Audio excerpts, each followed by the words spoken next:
একই ছবি আরামবাগেও। জল বাড়ছে দ্বারকেশ্বরের, আতঙ্কে আরামবাগ খানাকুলের বিস্তীর্ণ এলাকা। নদী তীরবর্তী এলাকা ছাড়ছেন অনেকেই, অস্থায়ী ত্রাণ শিবিরে আশ্রয় নিচ্ছেন। দেখুন কিভাবে জমি ডুবে গিয়েছে। নদী তীরবর্তী এলাকা আতঙ্কে ছেড়ে দিচ্ছেন অনেকেই। সৌরভ আমাদের প্রতিনিধি আরামবাগ থেকে এই মুহূর্তে আমাদের সঙ্গে সরাসরি রয়েছেন। সৌরভ, এই মুহূর্তে আরামবাগের পরিস্থিতিটা কি, এবং পাশাপাশি বৃষ্টিপাত কি এখনো লাগাতার চলছে?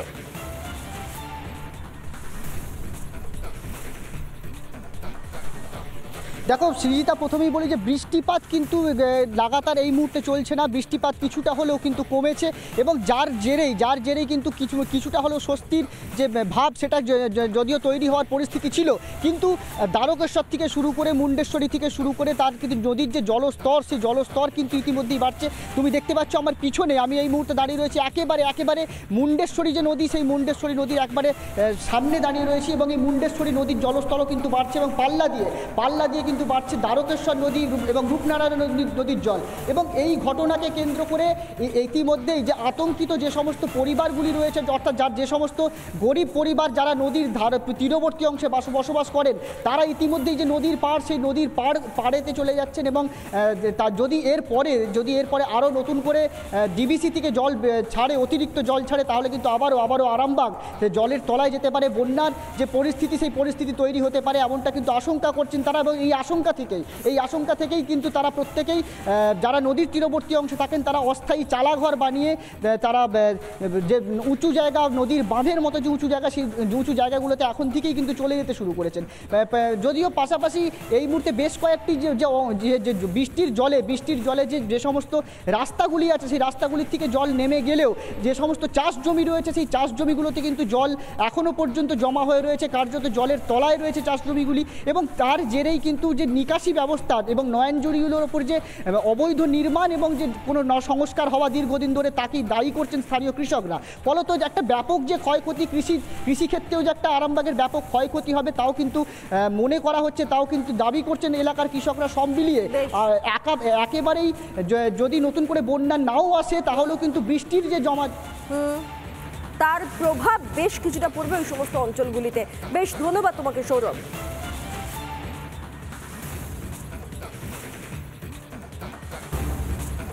পরবর্তী খবরের দিকে নজর দেব, সরাসরি চলে যাব দুর্গাপুর। ভারী বৃষ্টিতে বিপর্যস্ত দুর্গাপুর। জল ছাড়া হলো মাইথন ড্যাম থেকে, জল ছাড়া হলো ডিভিসির মাইথন এবং পাঞ্চেত জলধারা থেকে।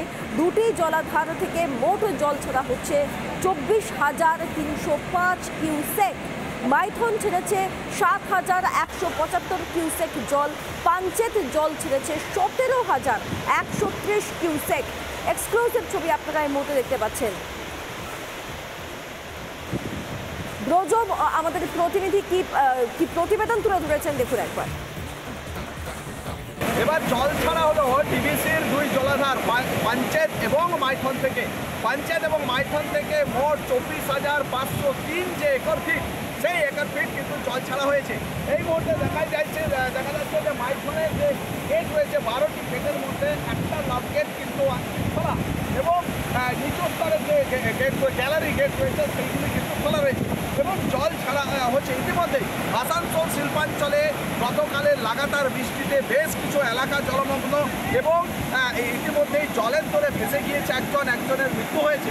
এবং গোটা এলাকায় দেখা যাচ্ছে যে উদ্ধারকারী দল, তারা কিন্তু উদ্ধার কাজ কিন্তু জারি রেখেছে। এবং যেসব এলাকায় জল জমে রয়েছে, বিভিন্ন বাড়িতে এখনো পর্যন্ত জল জমে রয়েছে, যারা নিচু স্তরে জল জমে রয়েছে যাদের বাড়িতে, তারা দোতলায় জায়গা নিয়ে যে আশ্রয় নিয়েছে, এবং বিভিন্ন জায়গায় শিবির করা হয়েছে। যেসব পরিবারের বাড়িতে জল ঢুকে রয়েছে, তাদেরকে বিভিন্ন শিবিরের জন্য তাদেরকে যেতে বলা হয়েছে। সামগ্রিক দিক থেকে দেখা যাবে যে একদিকে বৃষ্টির জেরে জলমগ্ন বিভিন্ন নিচু এলাকা, বহু এলাকা, অন্যদিকে দেখা যাচ্ছে যে এই যে ডিবিসির জল ছাড়া, পাঞ্চেত এবং মাইথন থেকে যে জল ছাড়া হচ্ছে, সেই জলেও নিচু এলাকাগুলি প্লাবিত হচ্ছে কিনা, সেই আশঙ্কা কিন্তু থেকেই যাচ্ছে। আসানসোল থেকে কৌশিকের সঙ্গে ব্রজ ব্যানার্জি, রিপাবলিক বাংলা।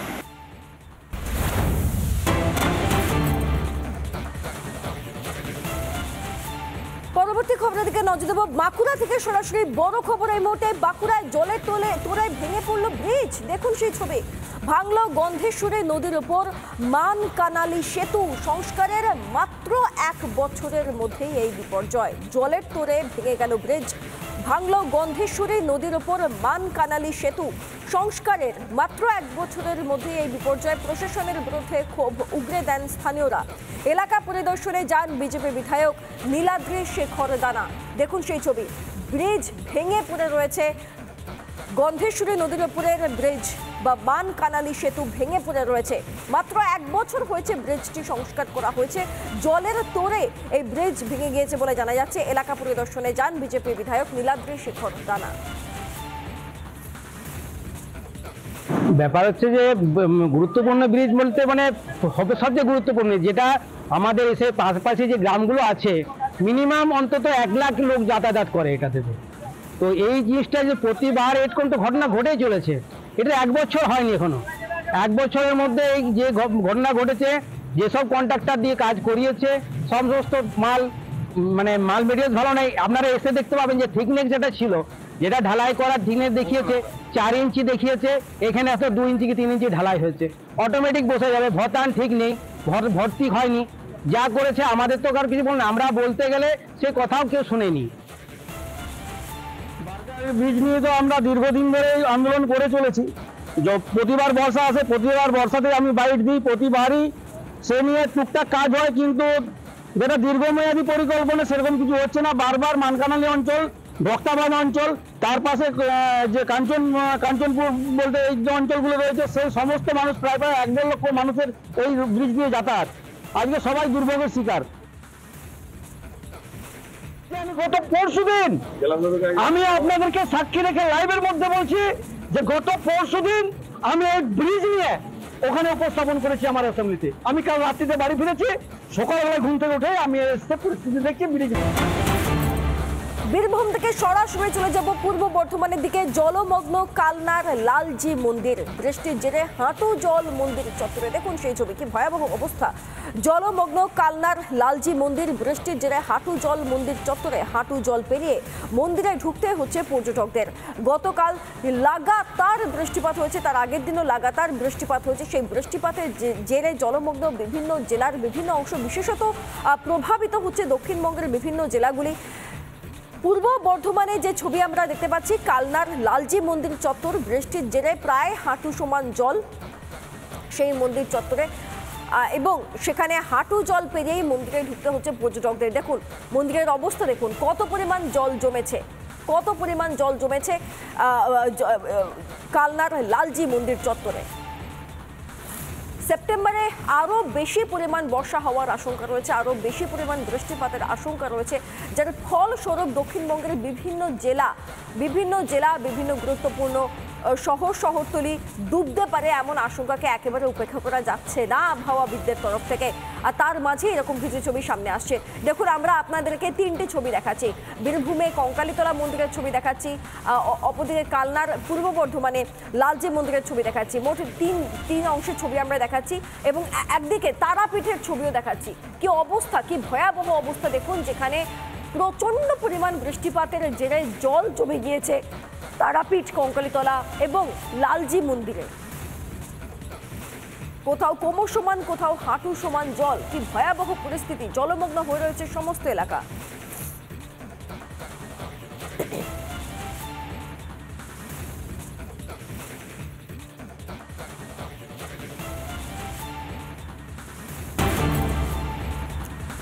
পরবর্তীতে সরাসরি নজর রাখবো বীরভূমের দিকে। টানা বৃষ্টিতে বিপর্যস্ত দক্ষিণবঙ্গ, জলের তলায় দক্ষিণবঙ্গের একাধিক জেলা, জলের তলায় কঙ্কালীতলা। বীরভূমের ছবি আপনারা দেখতে পাচ্ছেন, কঙ্কালীতলা মন্দির কার্যত জলের তলায়। দক্ষিণবঙ্গে একাধিক জেলা জলের তলায় চলে গিয়েছে। টানা বৃষ্টিতে বিপর্যস্ত দক্ষিণবঙ্গের বিভিন্ন জেলা, সেই ছবি আপনারা দেখতে পাচ্ছেন। আপনাদেরকে আরও একবার জানিয়ে রাখি যে দ্বিতীয় ভাগের বর্ষায় ভীষণ রকমভাবে ক্ষতিগ্রস্ত হবে গোটা দেশের বিভিন্ন রাজ্য, বাদ পড়বে না বাংলা ও দক্ষিণবঙ্গ ক্ষতিগ্রস্ত হওয়ার আশঙ্কা রয়েছে। তারই হয়তো কিছু ছবি আমরা এই মুহূর্তে দেখতে পাচ্ছি। কঙ্কালীতলা থেকে আমাদের প্রতিনিধি মনোরঞ্জন কি প্রতিবেদন তুলে ধরেছেন দেখুন। জল ঢেলে সেবায়িতরা এলেন কঙ্কালীতলা মায়ের মন্দিরে এবং সেখানে তারা পুজো করলেন অন্য দিনের মতো, অন্য 5টা দিনের মতো, এবং তারপর তারা ভোগ নিবেদন করলেন এবং যে পুরানো পরম্পরা রয়েছে সেই পরম্পরা মেনেই কিন্তু যে কুণ্ড রয়েছে সেই কুণ্ডর দিকে তারা এগিয়ে যাচ্ছেন। অর্থাৎ এখানেও কিন্তু ভোগ নিবেদন হবে এবং সেই ভোগ নিবেদন করছেন তারা। সঙ্গে যে পঞ্চায়েত কঙ্কালীতলা যে পঞ্চায়েত, সেই পঞ্চায়েতের যারা দায়িত্বে রয়েছেন তারাও কিন্তু রয়েছেন। এই মুহূর্তে সেই কুণ্ডতেই পুজো অর্চনা হচ্ছে এবং এখানেও ভোগ নিবেদন করা হচ্ছে অন্য দিনের মতোই। এবং এখানে কিন্তু ভোগ দেওয়ার যে রীতি, অর্থাৎ মন্দিরে পুজো হয়, মন্দিরে ভোগ নিবেদন হয় মা কঙ্কালী মায়ের, এবং তারপর এই কুণ্ডতে ভোগ নিবেদন করা হয়, এটাই রীতি রয়েছে এবং সেই রীতি মেনেই কিন্তু পুজো অর্চনা সবই করা হচ্ছে, ভোগ নিবেদন করা হচ্ছে এবং সেই ভোগ নিবেদনের পর সেটা নিয়ে যাওয়া হবে।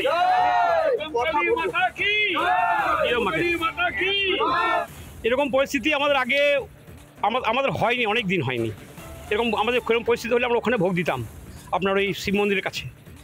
আজকে আমাদের এই দুর্যোগের কারণে মায়ের কাছে ভোগ দিতে এলাম, মায়ের কুণ্ডের সামনে ভোগ দিতে পারছি। আমাদের এখানে একজন মায়ের ইচ্ছা আছে এবং আমাদের মামনদা ওনার আন্তরিক ইচ্ছা এবং আমাদের সবাইকে নিয়ে যে আমাদের সাহস মনোবল বাড়িয়ে দিয়েছে, আমরা যেতে পারবো, তা আমরা ভোগ নিবেদন করতে পারলাম। তো আপাতত যতক্ষণ না জল কমছে ততক্ষণ কিন্তু ভক্তদের জন্য এখানে আসা সম্পূর্ণ নিষিদ্ধ। হাঁটুর ওপরে জল রয়েছে, অর্থাৎ প্রায় 1 কোমর জল, কিন্তু তারই মধ্যে সবাইকে সচেতন করা হচ্ছে। কিন্তু ভক্তের মন তো অন্তত দূর দূরান্ত থেকে যারা এসেছেন তারা একবার সতীপীঠ দর্শন করবেন না, এটা কি হতে পারে? দেখছিলাম মনোরঞ্জনের সঙ্গে সেই ভয়াবহ ছবি। এই মুহূর্তের ছবিটাও আপনারা দেখতে পাচ্ছেন কিভাবে জলের তলায় কার্যত ডুবতে বসেছে কঙ্কালীতলা মন্দির। সেখানে প্রতিদিনের মতোই হয়তো মানুষ যাতায়াত করছেন, পুজো হচ্ছে, কিন্তু এরকম পরিস্থিতির মুখোমুখি তারা কখনো হননি। এটা মন্দির কর্তৃপক্ষের তরফ থেকেও স্পষ্ট ভাষায় বলা হচ্ছে। টানা বৃষ্টিতে বিপর্যস্ত হচ্ছে দক্ষিণবঙ্গের বিভিন্ন অংশ এবং বীরভূমে কঙ্কালীতলার ছবিটাও ঠিক একই রকম।